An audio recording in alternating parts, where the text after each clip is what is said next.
Welcome to this explainer. Today, we're going to dive deep into the Toastmasters Club officer election process. And more importantly, we'll see exactly how it serves as a massive accelerator for your real-world career.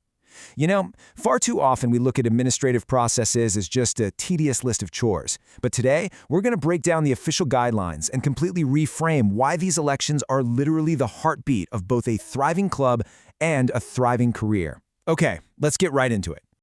Right off the bat, before we get into the nitty-gritty bylaws and procedural steps, I really want to ask you this question. Because if you view these roles as a risk-free sandbox for professional growth, it completely changes how you approach club elections. Whether you're thinking about nominating someone else or maybe even stepping up to run yourself, this is the exact lens we need to look through. It's a laboratory for your leadership. We've got a lot of really great ground to cover today, so here's our roadmap. We'll start with 1, stepping up to lead. Then 2, corporate parallels of officers. 3, election rules and timelines. 4, managing nominations and voting. And finally, 5, reporting your new officers. Section 1, stepping up to lead. Why club elections matter. I absolutely love this quote from District 65 because it hits the nail right on the head. Serving isn't just volunteering, it's leadership training that translates directly to the workplace. It's really not about just finding a warm body to fill a seat. It's about intentionally creating a space for members to stretch their capabilities, bringing in fresh perspectives, and sharing the leadership load. When a club holds an election, it's essentially building real-world confidence. Section 2, Corporate Parallels of Officers, Mapping Toastmasters to the Real World. Okay, look at how perfectly these roles map to a standard corporate org chart. It's actually kind of amazing. If you're aiming for a C-suite position someday, running for club president puts you right in the CEO seat, overseeing the big picture vision. VP of membership, that is basically your HR specialist focused purely on recruitment. VP of education, that is basically your training manager. Want to build your marketing chops? The VP of public relations manages the brand, social media, and outreach just like a marketing manager. Then you've got your treasurer acting as CFO, the secretary as the executive assistant, and your sergeant-at-arms operating as a facilities manager handling all the logistics for your meetings. Every single role has a direct one-to-one corporate equivalent. Now, while you absolutely can stay in many of these roles for a while to continue your growth, there is one crucial exception. The president is the only position that absolutely must be turned over annually. There's no way around it. This is a brilliant rule because it forces the club to constantly evolve its top leadership. It prevents stagnation and ensures that the CEO seat is always providing a fresh training ground for a brand new member. Section 3, Election Rules and Timelines, the ground rules. Let's talk timing. The frequency of your elections really depends on how often your club meets. If you meet weekly, you actually have the option of running annual or semi-annual terms. But here's the key takeaway. Whether your club runs those shorter semi-annual terms or just meets less frequently for annual terms, your elections always hit at the exact same time, the first meeting in May. The term officially kicks off on July 1st, meaning all your submissions are strictly due by June 30th. And for those semi-annual folks, that first term wraps up on December 31st. All right, this is absolutely crucial. The most vital rule of your election day is quorum. You strictly need a majority, so more than 50% of the active members of your club in attendance. If you don't meet this threshold, full stop, you cannot conduct club business. The election has to be postponed until your next meeting where you actually have a quorum present. It's totally black and white.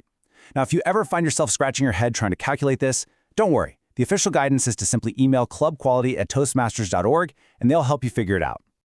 Section 4, Managing Nominations and Voting, Executing the Election. So, how do we actually handle the candidates? Under official nomination protocol, a club leadership committee will usually announce their nominated candidates at least 2 weeks prior to the big day. And yes, sending an email for this is completely fine. Now, Robert's Rules of Order suggests the current club president should ideally not be on this committee. But interestingly enough, members of the committee can actually nominate themselves for an office. Also, active members can still just nominate someone directly from the floor during the live election. One quick note. A candidate doesn't physically have to be present to win, but they absolutely must have consented to taking the role beforehand, preferably getting that in writing. Since online and hybrid meetings are fully permitted now, you can seamlessly adapt how you vote based on how you're gathering. If you're all in a physical room together, traditional paper ballots or even just little pieces of paper are the standard way to go. But if you're virtual, members can simply use the chat feature, sending their votes directly to whoever is counting, or the club can blast out a free online survey form right there during the meeting. Super easy. But here is the absolute non-negotiable part. Regardless of how you collect the votes, the election event itself must be a live, real-time procedure. You literally cannot phone this in. Voting by proxy? Strictly forbidden. Absentee ballots? Also strictly forbidden. And remember, members have to stay present during the entire meeting to keep counting toward that all-important quorum we just talked about. Okay, so what happens if there's a tie? It's a really common edge case that trips clubs up all the time.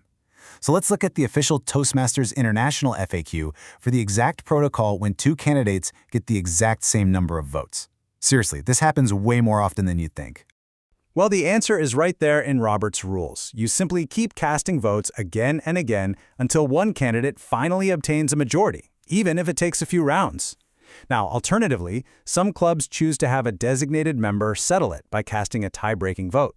This is totally allowed as long as that designated member hasn't already cast a vote for that specific open office. Section 5. Reporting your new officers. Submitting to Toastmasters International. We ran the election, now we have to log the results. It's incredibly straightforward. The outgoing president or secretary logs into Club Central on the website and assigns the roles. But please pay super close attention to Step 3. You absolutely must select the Future Term tab. It usually has a gray background or a burgundy bar. If you forget and don't select Future, you're going to accidentally overwrite your current officers immediately, well before the new term officially starts in July. And of course, hit that Save button to submit everything before the June 30th deadline. Just keep these strict minimum requirements in the back of your mind to ensure your submission actually goes through. A valid club officer list requires at least 3 different paid members. And among those 3, you absolutely must have a president and a secretary. If you mess up, don't panic. Just shoot an email to clubofficers@toastmasters.org with your corrections. And hey, there are offline fallback options too. If you can't get into Club Central online for whatever reason, you can submit the club and officer information form directly to World Headquarters via email or even by fax at +1 303 799 7753. Well, there you have it. You now have the complete playbook for a fully compliant, highly successful election. You know the rules, you know the deadlines, and you've seen the powerful corporate parallels. The structure is sitting right there, waiting for you to use it. So I'll leave you with this to chew on. How will you step up and use your club as your own personal corporate leadership sandbox this year? Thank you so much for joining me for this explainer. I really hope this empowers you to take that next big, exciting step in your leadership journey.